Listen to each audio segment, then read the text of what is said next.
Imagine this. You're unloading groceries from your car in your quiet suburban driveway when a snarling, entitled brat storms over, spews racist garbage, and demands you hand over your bags like they're his birthright. His helicopter mom, the ultimate HOA tyrant, backs him up by dialing 911 on you for trespassing. But here's the twist that flips the script. I'm not just any homeowner. I'm the police commander of the entire district. Buckle up, because this HOA nightmare is about to get served with a badge-sized dose of karma. If you're hooked already on these insane HOA showdowns where Karens get wrecked, hit that like button right now to support the channel. Smash subscribe and turn on notifications so you never miss a story like this. And drop a comment below telling me your wildest neighbor horror tale. We read them all. It all started on a crisp autumn morning in Willow Creek Estates, the kind of gated community that screams upper middle-class dreams from every manicured lawn and identical colonial-style mailbox. I just closed on my new house, a modest 3-bedroom ranch with a wraparound porch that I'd been eyeing for months after transferring to the local precinct as the new commander. At 42, with 20 years on the force under my belt, I was finally trading chaotic city shifts for something resembling normalcy, or so I thought. Willow Creek wasn't just any neighborhood. It was ruled with an iron fist by the Homeowners Association, and at the helm was Evelyn Hargrove, better known behind closed doors as HOA Karen herself. Evelyn was in her late 50s with a peroxide blonde bob that looked like it was sculpted by an angry wind tunnel, and a wardrobe of pastel cardigans that hid the claws underneath. She patrolled the streets in her spotless white SUV like a suburban sheriff, clipboard in hand, ready to fine you for a weed out of place or a holiday light strand left up past February. Whispers around the real estate office painted her as the queen of petty vendettas, suing neighbors over fence heights, anonymous complaints to code enforcement, and a grudge-holding streak that could outlast a glacier. But what really set her apart was her son, Bradley, a 28-year-old trust fund leech who still lived in her basement, convinced the world owed him a living because of his entrepreneurial spirit that mostly involved day trading memes on Reddit and raging at anyone who didn't cater to his delusions of grandeur. Bradley was the human equivalent of a participation trophy, entitled, loud, and festering with the kind of casual racism that bubbled up like sewage in a cracked pipe. He'd been kicked out of 2 colleges for hate speech violations and now spent his days lurking in the neighborhood, eyeing newcomers like fresh meat. I didn't know any of this on move-in day. I pulled up in my unmarked black Tahoe, the one I used for off-duty errands to blend in, with boxes stacked high in the back and a cooler of perishables sweating in the passenger seat. The sun was filtering through the oak trees lining the cul-de-sac, birds chirping like they were auditioning for a Hallmark movie, and I felt that rare spark of optimism. This was going to be my fresh start. Barbecues with actual neighbors who waved hello, maybe even planting a garden without someone measuring the tomato stakes. I hopped out, stretched my back from the long drive, and started hauling grocery bags from the trunk. Nothing fancy.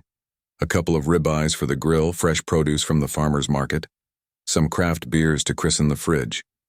That's when I heard the crunch of gravel under tires, too aggressive for a casual drive-by. A beat-up red Mustang screeched to a halt at the curb, bass thumping from speakers that probably cost more than the car's blue book value.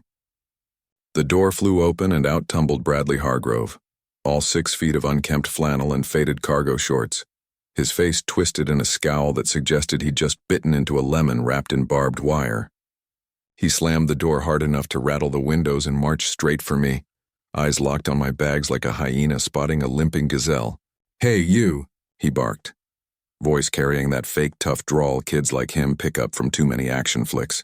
I paused, one bag dangling from my hand, and sized him up. Tattoos peeking from his sleeves that looked like they were inked at a county fair, a backward cap perched on greasy hair. "Yeah, you with the whatever that is," he continued, gesturing vaguely at my skin tone. I'd grown up in a diverse city, but out here in lily-white Willow Creek, I guess I stood out. This block's got rules. Newbies don't just waltz in and clutter up the street with their imported crap. His lip curled as he eyed the bags, zeroing in on the labels. Some spices from an Asian market, a pack of plantains that must have screamed foreign to his narrow worldview. I kept my cool years of de-escalating domestics kicking in on autopilot. "Morning," I said evenly, setting the bag down gently. "Just moving in." "Name's Alex Rivera. House at 1472. But Bradley wasn't having it. He stepped closer, invading my space like he owned the air I was breathing, and jabbed a finger at the cooler. Those groceries? They look like the kind of junk that brings down property values. Hand 'em over. HOA donation for the block party fund. Mom says we pool resources for the greater good. I blinked, processing the audacity. This grown man was straight up demanding my steak and salsa like it was a toll fee. I appreciate the welcome committee, I replied, voice steady as I straightened up. But these are mine. Bought 'em fair and square. That's when the racism slithered out, ugly and unfiltered, like he'd been saving it for just this moment. Oh, sure, play the victim card, he sneered, his face flushing red. Figures someone like you would think you can just show up and take what's ours. Go back to where you came from with your welfare spices and dirty money. The words hung in the air, sharp as a switchblade, and I felt that familiar coil in my gut, the one that came from too many traffic stops turning sideways because of assumptions like his. But I wasn't in uniform. I was in jeans and a hoodie, just a guy trying to unpack. I took a breath, reminding myself this wasn't a call-out. Listen, buddy, I started, but he cut me off, lunging forward to snatch at the bag. His fingers grazed the handle, and in that split-second, instinct had me stepping back, the bag swinging just out of reach. Thief! He yelled loud enough to echo off the houses. You're stealing from the community. Heads started popping up, curtains twitching in windows, a dog barking from 2 doors down. And then, like a bad sequel, Evelyn Hargrove materialized from her driveway across the street, her SUV idling like a getaway car. She was out in a flash, sensible flat slapping the pavement, phone already glued to her ear as she speed-walked over. Bradley, what's going on? Oh my God, is he assaulting you?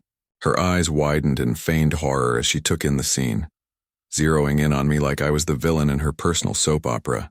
Bradley played it up, clutching his arm dramatically. Mom, he tried to hit me. Grabbed my stuff, said it was his neighborhood now. Evelyn's face hardened into that classic Karen mask, nostrils flaring, lips pursed, the works. She didn't ask questions. She didn't glance at the bags or the empty driveway. No, she whipped out her phone and punched in 911 with the precision of a missile strike. Yes, operator? This is Evelyn Hargrove, 1450 Willow Lane. There's an intruder in the neighborhood, aggressive, possibly armed. He's attacking my son over groceries. Send someone now. I stood there, bags at my feet, watching her performance unfold. Part of me wanted to flash my badge right then, end the farce before it escalated. But another part, the cop who'd seen too many misunderstandings turn into tragedies, knew better. Let it play out. Let the uniforms roll up and see for themselves. As sirens wailed faintly in the distance, growing louder with every heartbeat, Evelyn crossed her arms triumphantly, Bradley smirking beside her like they'd already won. Little did they know, the real show was just beginning. The patrol car turned the corner, lights flashing but no siren now, pulling up smooth and professional. 2 officers stepped out, Jenkins and Ruiz. Good kids I'd mentored back at the academy. They nodded at me subtly, clocks ticking in their heads as they approached the group. Evelyn launched into her tirade before they could even unclip their notepads, waving her arms like a deranged conductor. Officers, thank God you're here. This man, this outsider, burst onto our street, demanded our community's resources, and when my Bradley tried to intervene peacefully, he got violent. Jenkins raised an eyebrow, glancing my way, but Ruiz took the lead, calm as ever. Ma'am, let's start from the beginning. Sir, he said, turning to me, can you walk us through what happened? I kept it simple, factual. Unloading groceries, unprovoked demand, the slurs, the grab attempt. No embellishments, just the truth laid bare. Bradley interrupted with a scoff. But that's when I slipped my wallet from my back pocket, flipped it open to reveal the gold shield gleaming under the sun. Commander Rivera, I said quietly, holding it up for them both. This is my new address. The color drained from Evelyn's face faster than air from a punctured tire. Bradley's smirk evaporated, replaced by a slack-jawed stare that would have been comical if it wasn't so pathetic. Jenkins bit back a grin, professional always, but Ruiz let out a low whistle. Commander? Sir, we didn't. Apologies for the mix-up. Evelyn stammered, phone slipping in her manicured grip. Commander? But we thought. I waved it off, turning to her with the measured tone I'd used on rookies caught speeding. Mrs. Hargrove, right? I've heard about the HOA bylaws. Impressive dedication. But demanding a neighbor's property? That's not in the fine print. And the slurs from your son? That's not neighborly. That's a report waiting to happen. The officers nodded along, now fully in sync as Bradley shifted uncomfortably, mumbling something about just joking. But the damage was done. The street was a gallery of gawking faces, whispers rippling like wildfire. As the adrenaline faded and the cops wrapped up their notes, issuing a stern warning to the Hargroves about harassment and filing an incident report for the record, I loaded my bags inside, the weight of the moment settling like dust after a storm. This wasn't over, though. Not by a long shot. Evelyn's eyes burned with that humiliated fury, the kind that festers into plots and schemes. I could see it in the way she gripped Bradley's arm, dragging him back to their house, already plotting her next move in the HOA war room. Willow Creek was about to learn that some rules weren't made to be broken. They were made to be enforced. And I had the authority to do just that. But as I unpacked my groceries that afternoon, slicing into those ribeyes with a satisfying thunk, I couldn't shake the feeling that this was only the opening act. Evelyn Hargrove didn't strike me as the type to slink away. No, she'd rally her coven of busybody board members, dig up dirt, maybe even twist the narrative at the next meeting. Little did I know her revenge would come faster and dirtier than a back alley brawl, pulling in the whole neighborhood and testing every ounce of my patience. The real battle for Willow Creek was brewing, and I was right in the crosshairs. The sun dipped low that evening, casting long shadows over the Hargroves' pristine lawn as I fired up the grill for the first time, the sizzle of marinating meat a small victory amid the chaos. Neighbors trickled out, Mr. Patel from next door with a tentative wave, Mrs. Ellis across the way pretending to water her azaleas while eavesdropping. Word traveled fast in tight-knit spots like this. By dusk, half the block knew the new guy wasn't just some pushover. But Evelyn? She was a ghost in her windows, curtains drawn tight. Bradley's Mustang vanished into the garage like a scolded puppy.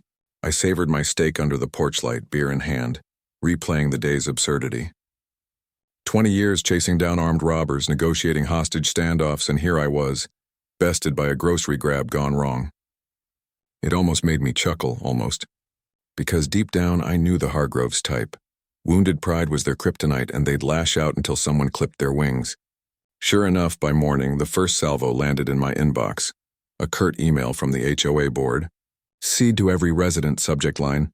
"Urgent neighborhood security alert." Evelyn's fingerprints were all over it. Her signature flourish at the bottom like a venomous PS. It painted me as the aggressor, a disruptive element who'd escalated a minor welcoming gesture into a police matter. Lies stacked on half-truths. I'd allegedly shoved Bradley, threatened violence, and worst of all, undermined community trust by involving law enforcement over trifles. The attached photo, a blurry shot from her Ring camera, me stepping back from Bradley's lunge, cropped to look like I was advancing. Classic Karen camouflage, distort the frame, flood the narrative.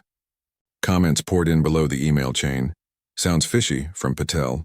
"Let's hear both sides," from Ellis, and a chorus of question marks from the fence sitters. I didn't respond, not yet. Instead, I forwarded it to my department's legal liaison, flagging it as potential defamation.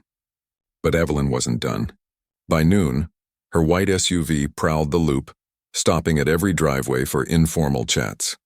I watched from my office window, coffee steaming as she cornered the Wilsons on their porch, gesturing wildly toward my house. Bradley tagged along this time, hands shoved in pockets, but his eyes darted my way with a mix of bravado and unease. They moved on to the Thompsons, then the Lees, each visit leaving a wake of furrowed brows and hurried whispers. It was her masterclass in manipulation. Plant the seed of doubt. Watch it choke out reason. That afternoon, the HOA board called an emergency session, virtual for safety, but really to dodge my presence. I tuned in uninvited via the public link, muting my mic as Evelyn chaired from her floral print throne, projector screen glowing with her doctored evidence. "Fellow stewards," she intoned, voice syrupy with false concern. "We must protect our oasis from those who don't share our values." Slides flipped. Pie charts of property value dips tied to diverse influxes. Subtle dog whistles that made my jaw clench. Bradley popped up as a witness, rambling about my aggressive stance and how I'd invaded his space with ethnic aggression. The board lapped it up, mostly retirees with too much time and not enough. Spine nodding along as Evelyn proposed fines for my unpermitted vehicle, the Tahoe, parked legally, and a petition to review my residency. One holdout, old Mr. Hargrove, no relation, ironically, muttered about due process, but Evelyn steamrolled him with a glare that could curdle milk. By session's end, they'd voted 5-2 to investigate me with a follow-up in 48 hours. I logged off, fists balled, the weight of it all pressing like a storm cloud. This wasn't just personal. It was a microcosm of every bias I'd fought on the job, amplified by covenants and covenants disguised as civility. I needed allies fast. Over the next day, I worked the street like a beat cop, knocking on doors with a six-pack in one hand, genuine smile in the other. Patel opened up first, sharing his own run-in with Evelyn over Diwali lights, violating holiday protocols. Ellis confessed to a fined bird feeder, her eyes lighting up at the irony of my badge. The Wilsons? They'd seen Bradley keying cars after losing fantasy football bets. Stories tumbled out. Evelyn's anonymous complaints to animal control over barking nuisances, her campaign against the Lee's koi pond as invasive species. By evening, a loose coalition formed, a group chat buzzing with memes of Karens and stocks, plans for the next board meeting. But Bradley upped the ante that night. Around midnight, a crash shattered the quiet. My mailbox bashed in by what looked like a baseball bat. "Go home," scrawled in spray paint across the splintered wood. Security cam caught it all. Bradley, hooded but unmistakable, swinging wild before fleeing on foot. I called it in quietly. No lights, just a report for the file. Jenkins arrived in plain clothes, surveying the damage with a shake of his head. "Kid's got no clue the hole he's digging, sir." We buffered the footage to the cloud, knowing it'd be gold in court. Dawn broke gray and drizzly, mirroring my mood as I hammered up a temporary post, paint fumes stinging my nostrils. Evelyn's SUV idled across the street during my cleanup, her silhouette rigid behind tinted glass. No apology, just surveillance. The petition circulated by lunch, 20 signatures strong, demanding my relocation for harmony's sake. I laughed bitterly, scanning the names, half coerced, half clueless. Time to flip the board. The follow-up meeting loomed like a guillotine, set in the community center with its vaulted ceilings and folding chairs arranged in judgmental rows. I arrived early, badge polished but pocketed, flanked by Patel and Ellis as moral support. The room filled slow. Hargrove cronies in the front, neutrals in the back, tension thick as fog. Evelyn swept in last, Bradley trailing like a surly shadow, her smile a razor edge as she called order. "Tonight we address the Rivera incident," she declared, clicking to her slides. More distortions, cherry-picked bylaws twisted into nooses. Murmurs rose. Patel shifted beside me, ready to counter. But I raised my hand, voice cutting through like a siren. "Before we vote, a clarification." All eyes turned. I stood unhurried and laid it out. The grocery truth, backed by my dash cam footage playing on my phone, synced to the projector. Gasps rippled as Bradley's slurs echoed tinny but undeniable. Then the mailbox video, his hooded form frozen mid-swing, face clear in the streetlight glow. Evelyn's composure cracked, a flush creeping up her neck. "Fabricated," she sputtered. But the board leaned in, whispers turning to outrage. I didn't stop there. Pulled the defamation email, the petition's coercive text unearthed from the group chat. "This isn't stewardship," I said, meeting every gaze. "It's harassment. And as commander, I've got a duty to call it out." The room erupted. Neutrals defecting, cronies squirming, Bradley slinking toward the door. Evelyn pounded her gavel, plastic comically flimsy, demanding recess, but it was too late. Votes flipped in real time. The petition dissolved 7-0, replaced by a motion to censure her for misconduct. As chairs scraped and voices swelled, she locked eyes with me, defeat etching lines into her Botox-smooth face. Bradley bolted, tail between legs, but not before Patel clapped my shoulder, Ellis whooping softly. Outside, rain pattered on the awning as the crowd dispersed, alliances shifting like sand. Evelyn lingered alone now, her empire crumbling under the deluge. I nodded once, not triumph, just finality, and walked home through the downpour, the neighborhood feeling a fraction freer. But closure? That came later in quiet ways, a restored mailbox courtesy of the HOA fund, reallocated by new bylaws, Bradley's abrupt relocation to a distant relative after misdemeanor charges stuck, Evelyn's resignation amid a flood of complaints. Willow Creek breathed easier, barbecues popping up without fear of fines. Me? I grilled under the stars that weekend, neighbors toasting to new beginnings. Turns out the best defense against a Karen is the truth, and a badge to back it up. Yet even as peace settled, I kept one eye on the horizon. Suburbia had its serpents, but I'd tamed this one. For now. Phew, what a roller coaster of entitlement and epic payback. If this HOA takedown had you yelling, yes, at your screen, do me a solid and smash that like button to keep these stories coming. Subscribe for your weekly dose of Karen chaos, and comment your thoughts. Team Rivera or nah. Hit notifications, share with a friend who's battled a bad neighbor, and I'll catch you in the next one.